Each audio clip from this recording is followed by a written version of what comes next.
Good, maayong hapon mga kaabay no. This is Ryan Eventuman, your coach from the Ravens Basketball, and we have here the team winner, the CM Basketball. So Dwayne, unsay masulti nimo sa imong duha karon? Kuan, okay ra nya. Nya. Sa kuan sa amo sa sud sa court kay nagtinabangay ra mi nya. Wala ra ko nag-expect nga makuan sa day mga best player sa day. So Idol, Mascareñas, unsay mga preparations nimo sa karon nga duha dol? Kaning training lang, training perme nya. Kung nana sa sud court ihatag lang tanan best. So coach, nidaog mo, so bound to championship mo. Coach, unsa may amo i-expect sa championship game sa inyo, CM Basketball?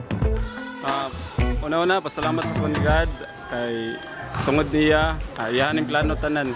So ako ma-expect sa ila, sa karon nga game, kung ganyan sa Pirates sa mga kontra, ako ga-expect nga mudaog ni kay sobra kadag ko ang Pirates niya.